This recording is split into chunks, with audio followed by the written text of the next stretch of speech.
মানুষ অভ্যাসের দাস। কিছু কিছু অভ্যাস আছে আমাদের এমনি এমনি তৈরি হয়, আর কিছু অভ্যাস আমরা আমাদের চারপাশ থেকে গ্রহণ করি। ছোটবেলা থেকে আমাদেরকে শেখানো হয় যে আমাদের কিছু অভ্যাস আসলে বদঅভ্যাস, যা অ্যাভয়েড করা উচিত, আর কিছু কিছু অভ্যাস ভালো অভ্যাস, যা আমাদের মেনটেন করা উচিত। আসলে যে কোনো অভ্যাসকে কিছু কন্ডিশনসের উপর বেস করে ভালো বা খারাপের নাম দেওয়া হয়। একটি হ্যাবিটকে ব্যাড হ্যাবিটের নাম দেওয়ার মূল কারণই হচ্ছে সেই অভ্যাসের কারণে মন্দ হওয়া। এখন মন্দটা আমাদের সাথে হচ্ছে নাকি আমাদের ব্যাড হ্যাবিটের কারণে অন্য কারো ক্ষতি হচ্ছে তা বোঝার বিষয়। আর যদি আমি বলি যে কিছু কিছু খারাপ অভ্যাসের কারণে বাস্তবে আমাদের ভালো হয়, পিনিকবার আজকের পর্বে আপনাদেরকে জানাবো এমন 10টি অভ্যাস সম্পর্কে যেগুলো আসলে আমাদের জন্য ভালো, কিন্তু এর মানে এই নয় যে আপনি এগুলোকে গ্রহণ করে নেবেন। আসলে আমার এই লিস্টে থাকা বদঅভ্যাসগুলো একটা লিমিট পর্যন্তই আপনার ভালো করবে, যে access of anything is bad. তাই ভিডিওটি দেখে নিজে বিবেচনা করবেন।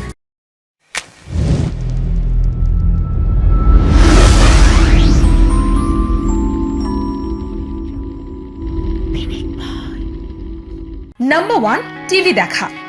যদিও টিভিকে ইডিয়েট বক্স বলা হয়, কিন্তু এই টিভি আপনার মস্তিষ্কের জন্য লাভদায়ক হতে পারে। টিভি দেখার সময় শুধুমাত্র আপনার ব্রেনের এক্সারসাইজই হয় না, বরং এটি আপনার স্ট্রেস রিলিফ করে আর আপনার মনোরঞ্জনও করে। কিন্তু টিভিতে আপনি কি দেখবেন বা দেখতে চান সেই ডিসিশনটা সঠিকভাবে আপনাকেই নিতে হবে।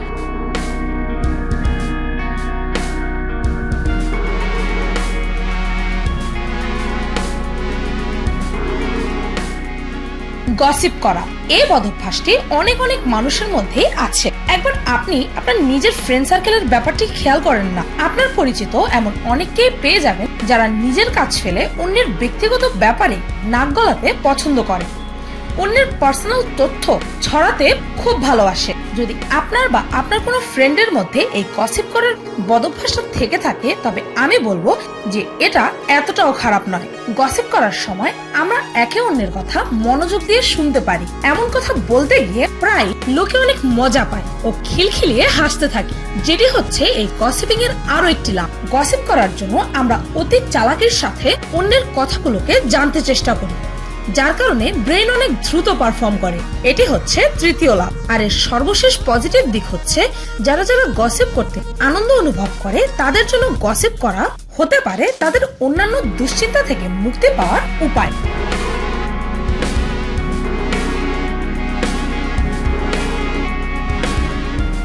গোসল না করা, সায়েন্সের অনুযায়ী কখনো কখনো গোসল না করা আপনার জন্য ভালো। এখন নিশ্চয়ই অনেকেই এই কথাটি শুনে অবাক হচ্ছেন, তবে গবেষকদের মতে প্রতিদিন না হলেও অন্তত সপ্তাহে একদিন গোসল না করলে তেমন কোনো সমস্যা নেই। রিসার্চারদের মতে প্রতিদিন গোসল করতে গিয়ে আমরা আমাদের শরীরে কিছু গুরুত্বপূর্ণ হাইড্রেটিং সেলও ধুয়ে ফেলি, যার কারণে ত্বকে রুক্ষতা দেখা দিতে পারে।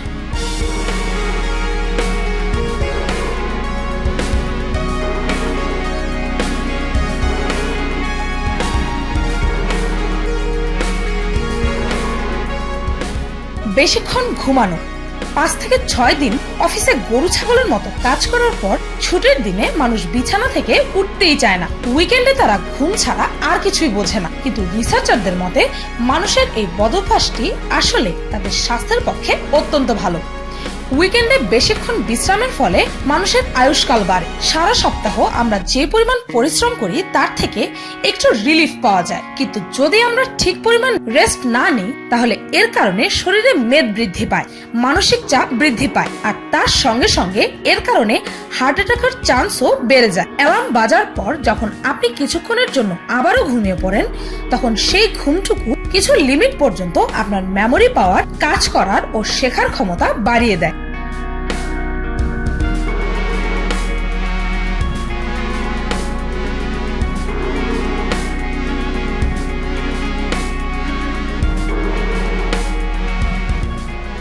দাঁত দিয়ে নখ কাটা, এই বদঅভ্যাসটা আমারও আছে। ইনফ্যাক্ট এটি খুব কমন একটি বদঅভ্যাস।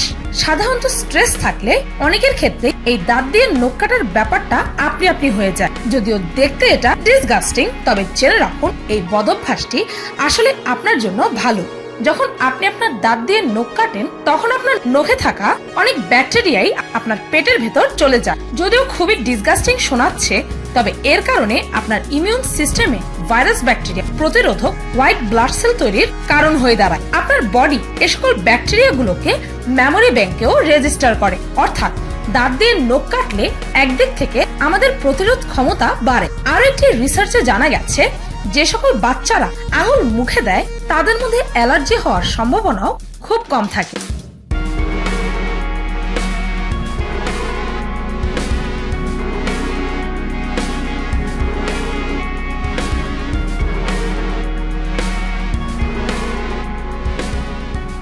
লাউড মিউজিক শোনা। লাউড সাউন্ডে মিউজিক শোনার কারণে নিশ্চয়ই অনেকবার আপনি বকা খেয়েছেন, কিন্তু এটা আমাদেরকে খুশি রাখার পেছনে একটি গুরুত্বপূর্ণ ভূমিকা রাখে। প্রায় 90 ডেসিবেল পর্যন্ত সাউন্ড ভলিউম রাখার কারণে আপনার মস্তিষ্কে এক বিশেষ ধরনের হরমোন নিঃসরণ হয়, যা আপনাকে শান্ত রাখতে, প্রশান্তি দিতে, এমনকি খুশিতে ভরিয়ে দেয়।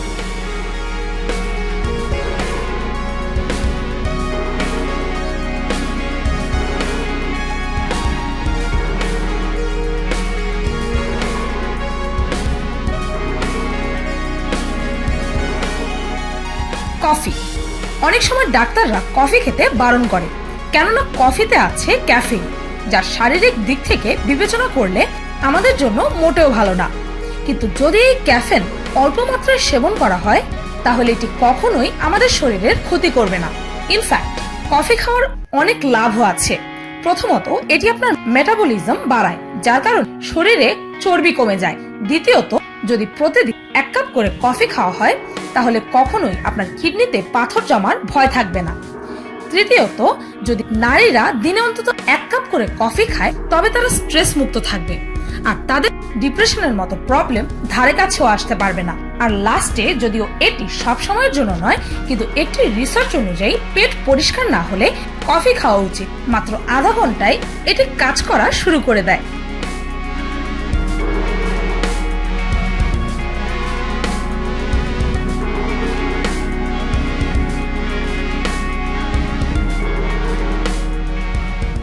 ওয়াইন। যদিও এই ওয়াইনকে মদের ক্যাটাগরিতে ফেলে ওয়াইন খাওয়াটাকেও একটি বদভ্যাসের কাতারে ফেলা হয়, কিন্তু জেনে রাখুন রেড ওয়াইন আপনার হার্টের জন্য অত্যন্ত ভালো। ইনফ্যাক্ট রেড ওয়াইন আপনাকে হার্টের অনেক প্রবলেম থেকে মুক্তিও দিতে পারে।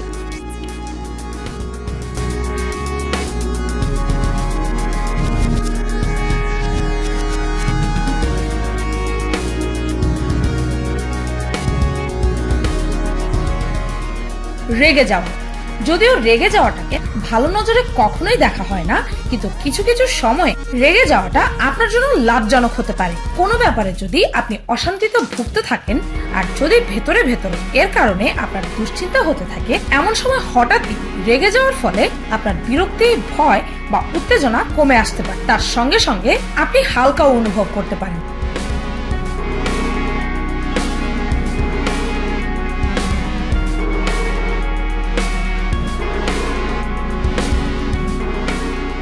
শাওয়ার নেওয়ার সময় মূত্রত্যাগ করা। এই ব্যাপারটি আমাদের মধ্যে বেশিরভাগ মানুষেরাই করে থাকে। শুনলে ডিসগাস্টিং মনে হলেও এটি বাস্তবে আমাদের জন্য অত্যন্ত ভালো। গ্ল্যামার ম্যাগাজিনের একটি সার্ভে অনুযায়ী তারা প্রায় 1000 জন নারীর উপরে একটি সার্ভে চালায় আর তাদেরকে বিভিন্ন প্রশ্নও করে, আর এটিও জিজ্ঞেস করে যে তারা কি শাওয়ার নেওয়ার সময় মূত্রত্যাগ করে কিনা। অ্যান্ড গেস হোয়াট, প্রায় 75% মানুষই এটি স্বীকার করে যে তারা জীবনে একবার হলেও এমনটা করেছে। তবে এখন কি এটা করা থেকে আমাদের বিরত থাকতে হবে, নাকি এতে কোনোই প্রবলেম নেই? বিশ্বাস করুন চাই নাই করুন, এটা আমাদের শরীরের জন্য ভালো। আমাদের মূত্রে থাকা ইউরিক অ্যাসিড ও অ্যামোনিয়া আমাদের পায়ের আঙুলে থাকা ফাঙ্গাল গ্রোথ আটকাতে পারে। ভালোই, তাই না? তো এই ছিল আমাদের কিছু বদভ্যাস যা ইনডিড আমাদের স্বাস্থ্যের জন্য দারুণ প্রমাণিত হলো। আর আপনাদের মধ্যে যার যার আমার এই লিস্টে থাকা কোনো বদভ্যাস আছে তারা দুশ্চিন্তা ছেড়ে, কেননা সিমস লাইক বদভ্যাসেরও ভালো দিক আছে। ভিডিওটি এই পর্যন্ত। ভিডিওটি ভালো লাগলে একটি লাইক দিতে ভুলবেন না, আর পরবর্তীতে আপনারা কোন বিষয়ে পিনিক পেয়ে ভিডিও দেখতে চান তা কমেন্টে জানাতে ভুলবেন না যেন। আর আমার চ্যানেলটিকে সাবস্ক্রাইব করুন প্রতিনিয়ত এমন সব অদ্ভুত ও মজার সব ভিডিও দেখতে। আজকের মতো পর্যন্তই, দেখা হচ্ছে পরের ভিডিওতে।